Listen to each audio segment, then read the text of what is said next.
Picture two brothers. Same parents, same house, same meals growing up. One of them, statistically speaking, will die around 5 to 8 years before the other simply because of his sex. Not because of one bad decision. Not because of one disease. Because of a stack of biological, behavioral, and cultural forces that started building before he even took his first breath. That is the puzzle we are solving today, and the answer is more interesting than you might expect. A century ago in the United States, the gap between male and female life expectancy was less than 2 years. That is a remarkably small difference. But across the 20th century, something changed. Smoking rates among men exploded.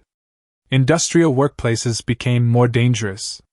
Heart disease became an epidemic that hit men harder and earlier.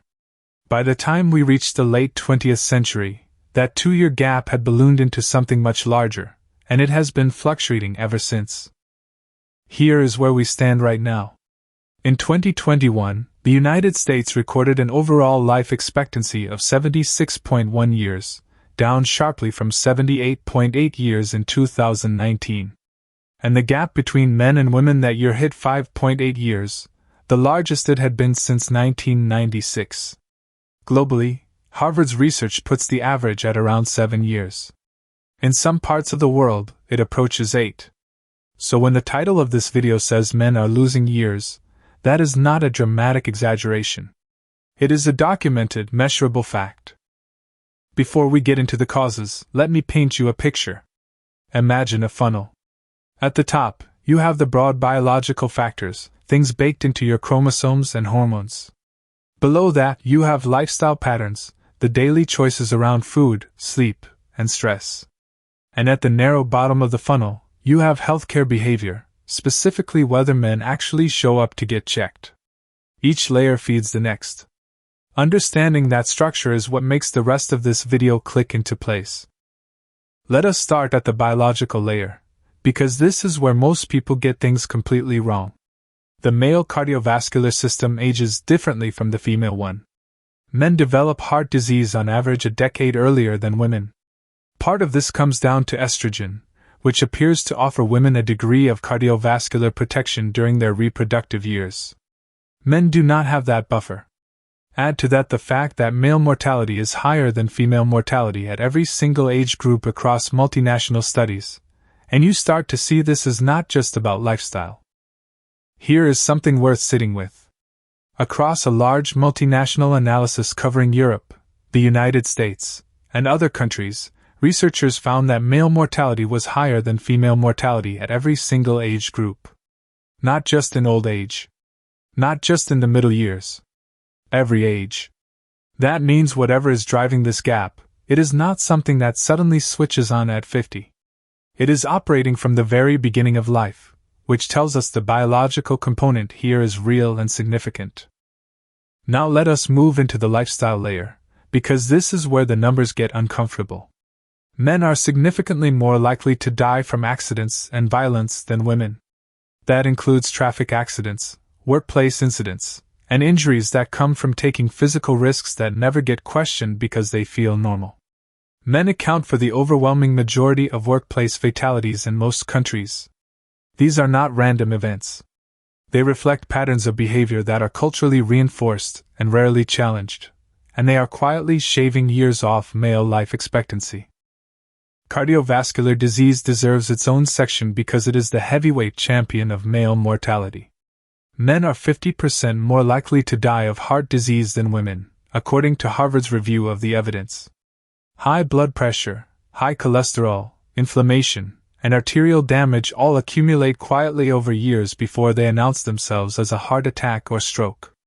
And the cruel part is that many of these conditions are detectable and manageable if caught early.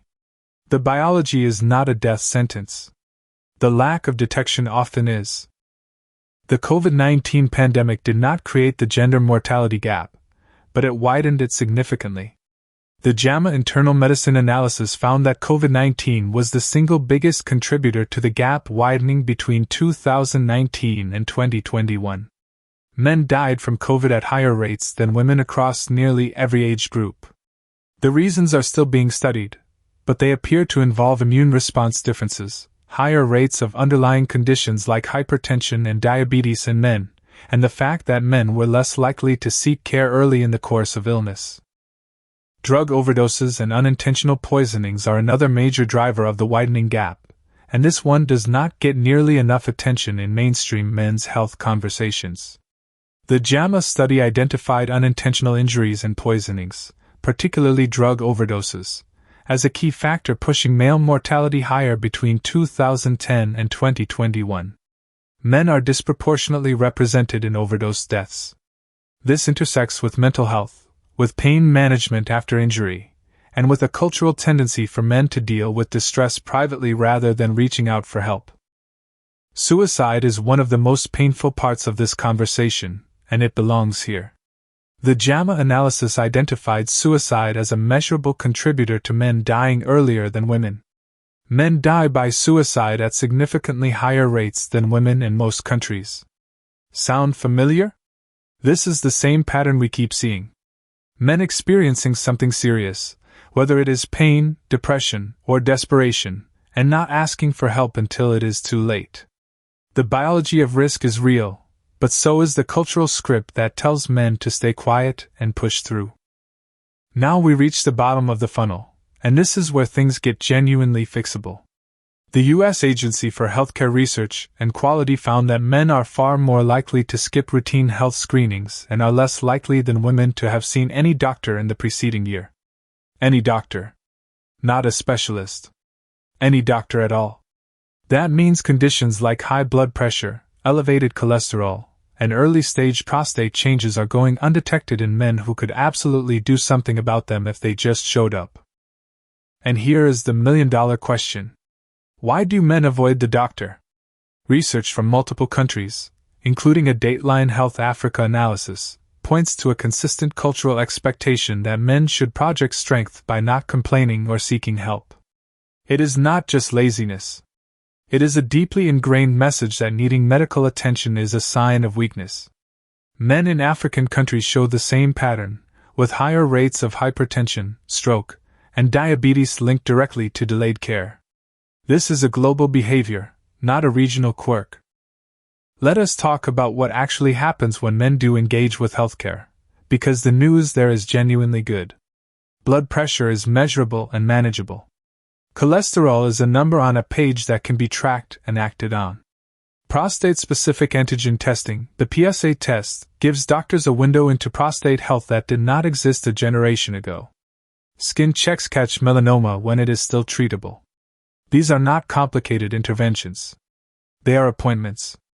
The gap between men who live longer and men who do not is, in many cases, a matter of showing up. The gap also narrowed once before, which tells us something important. In 2010, the U.S. sex mortality gap had shrunk to 4.8 years, down from much wider margins in earlier decades.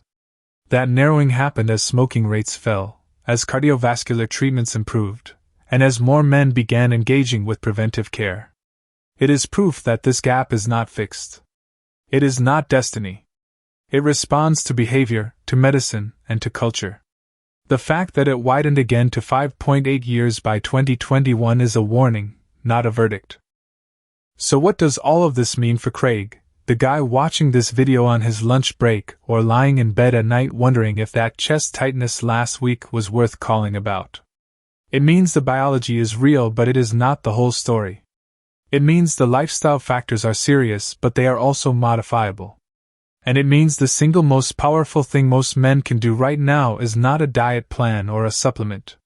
It is booking a routine appointment, getting their blood pressure checked, and having an honest conversation with their doctor about what screening they are actually due for. Here is what I want you to take away from this. The reason men die years before women is not one thing.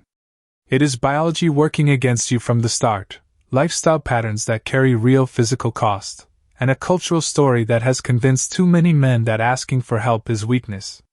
That distinction matters more than you might think, because two of those three things are within your control right now. You cannot change your chromosomes. But you can change when you last saw a doctor. And that, as the data makes very clear, makes a measurable difference. If this video helped things click into place for you, subscribe, because this is exactly what this channel is built for. Next up, I break down the PSA test, what it actually measures, what a result means, and why the debate around it is more nuanced than most people realize. If you have ever been told your PSA is slightly elevated and walked out of the office more confused than when you walked in, that video is for you. Drop a comment below and tell me what health topic you want me to tackle next. I read every one of them.